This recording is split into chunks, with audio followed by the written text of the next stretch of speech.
बच्चों, आज हम नरेशन के बारे में जानेंगे, यानी डायरेक्ट एंड इनडायरेक्ट स्पीच। किसी अन्य व्यक्ति के द्वारा कही गई बात को हम या तो वैसा ही कहकर डायरेक्ट नरेशन या अपने शब्दों में इनडायरेक्ट नरेशन कह सकते हैं। डायरेक्ट नरेशन जब वक्ता के कथन को उसी के शब्दों में व्यक्त किया जाता है तो उसे डायरेक्ट नरेशन या डायरेक्ट स्पीच कहते हैं। जैसे he said, I have lost my pen। Indirect narration जब वक्ता के कथन को न दोहराकर अपने शब्दों में उसका आशय व्यक्त किया जाता है तो उसे इनडायरेक्ट नरेशन या इनडायरेक्ट स्पीच कहते हैं। जैसे he said that he had lost his pen। बच्चों, जब हम देखते हैं कि डायरेक्ट से इनडायरेक्ट करने के लिए कुछ नियमों को होना बहुत जरूरी है। So now students, we are describing the rules for changing direct narration into indirect narration। Rule number 1 is related to reporting speech। Inverted comma के बाहर के शब्द जो रिपोर्टिंग स्पीच कहलाते हैं, वे कभी कभी कथन के बीच या अंत में आ जाते हैं। उन्हें प्रारंभ में रखकर ही शेष वाक्य को इनडायरेक्ट में बदला जाता है। Direct, the earth replied he is round. इसका इनडायरेक्ट होगा ही replied that the earth is round. Rule number 2, rule related to the person addressed in reported speech। यदि कथन में किसी व्यक्ति को संबोधित किया गया है तो यदि संभव हो तो उसे रिपोर्टेड स्पीच का ऑब्जेक्ट बना लेना चाहिए। उदाहरण के तौर पर, boys said the teacher the earth is round. इसका इनडायरेक्ट बनेगा the teacher told the boys that the earth is round. दूसरा एग्जाम्पल बच्चों हम देखेंगे डायरेक्ट में, friend said he to me the earth is round. Indirect में, addressing me as friend, he told me that the earth is round। 3. Rules related to the removal of useless words। यानी कि indirect बनाने से पहले inverted comma के भीतर sir, madam, no, yes, please, kindly, pray, oh, hello आदि शब्दों को हटा देना चाहिए। चौथा, rules related to reported speech. Reporting verb को चेंज करते समय कथन के अनुसार परिवर्तन लाया जाता है। जैसे ए, यदि वाक्य साधारण हो तो सेड को रिमार्क्ड या टोल्ड में बदल देते हैं। बी, यदि वाक्य में यस हो और वाक्य साधारण हो तो सेड को अफर्म्ड, असर्टेड, एक्सेप्टेड या रिप्लाइड इन अफर्मेटिव में बदल देते हैं। सी, यदि साधारण वाक्य में नो का प्रयोग हुआ हो तो सेड को रिफ्यूज्ड, डिनाइड या रिप्लाइड इन नेगेटिव में बदल देते हैं। डी,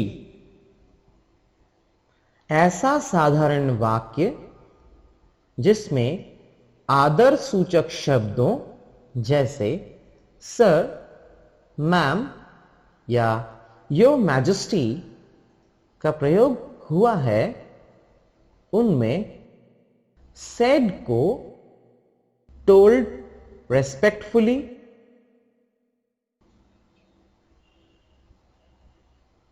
या एड्रेस्ड रेस्पेक्टफुली में बदल देते हैं।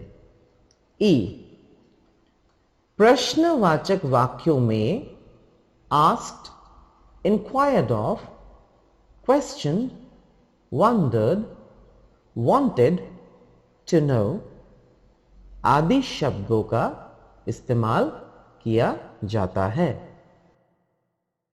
यदि प्रश्नवाचक वाक्य में सर, मैम आदि शब्दों का प्रयोग हुआ हो तो उनमें आस्क्ड रेस्पेक्टफुली का प्रयोग होता है। एफ, आदेशात्मक या आज्ञासूचक वाक्यों में सेड को ऑर्डर्ड, कमांडेड आदि शब्दों में बदल दिया जाता है।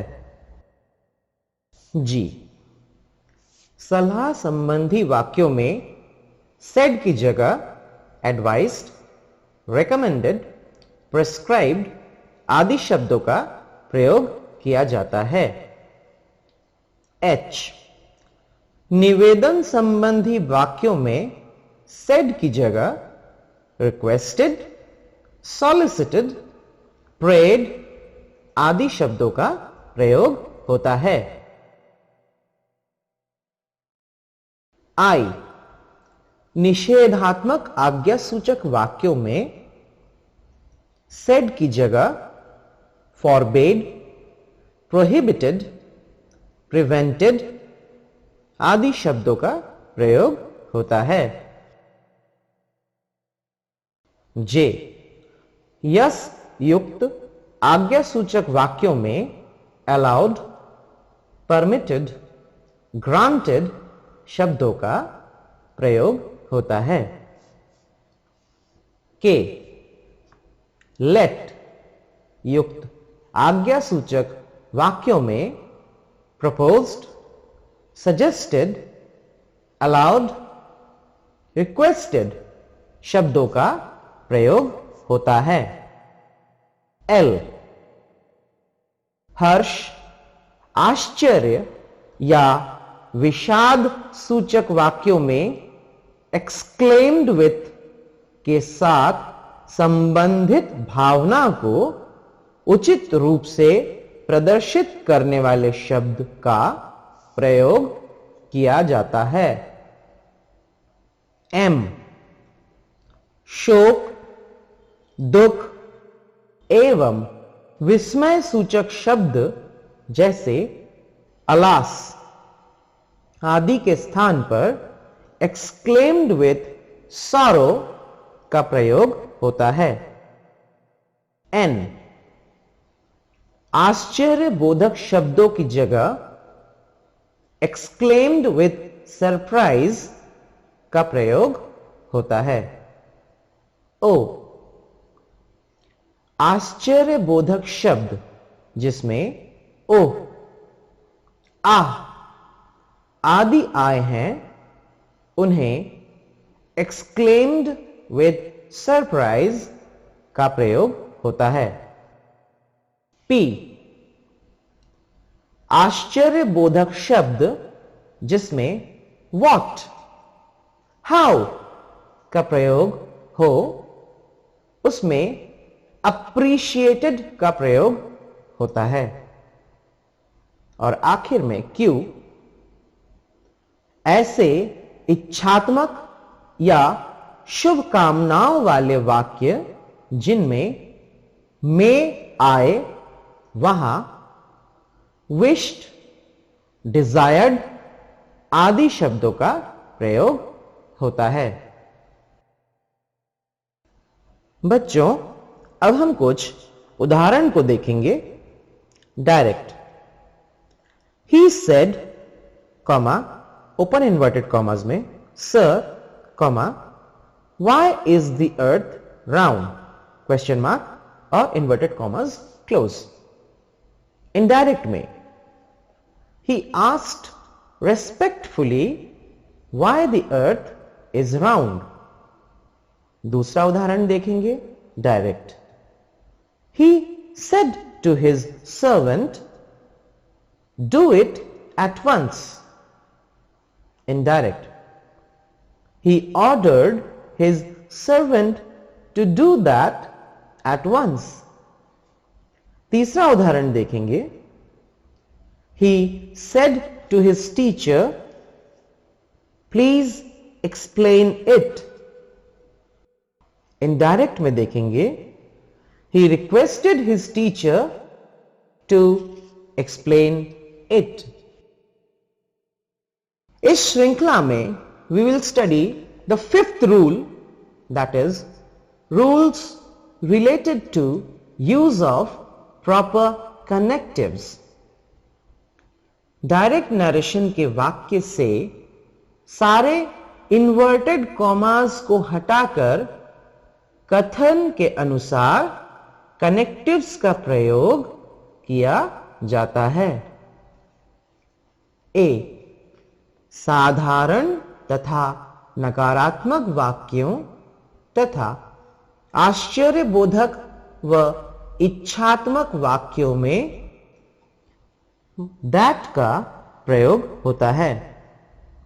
बी, प्रश्नवाचक वाक्यों में इफ या वेदर का प्रयोग होता है। सी, ऐसे प्रश्नवाचक वाक्य जिनमें इंटरोगेटिव प्रोनाउन का प्रयोग हुआ हो तो उनमें कनेक्टिव का प्रयोग नहीं होता है। डी, आज्ञासूचक वाक्यों में वर्ब से पूर्व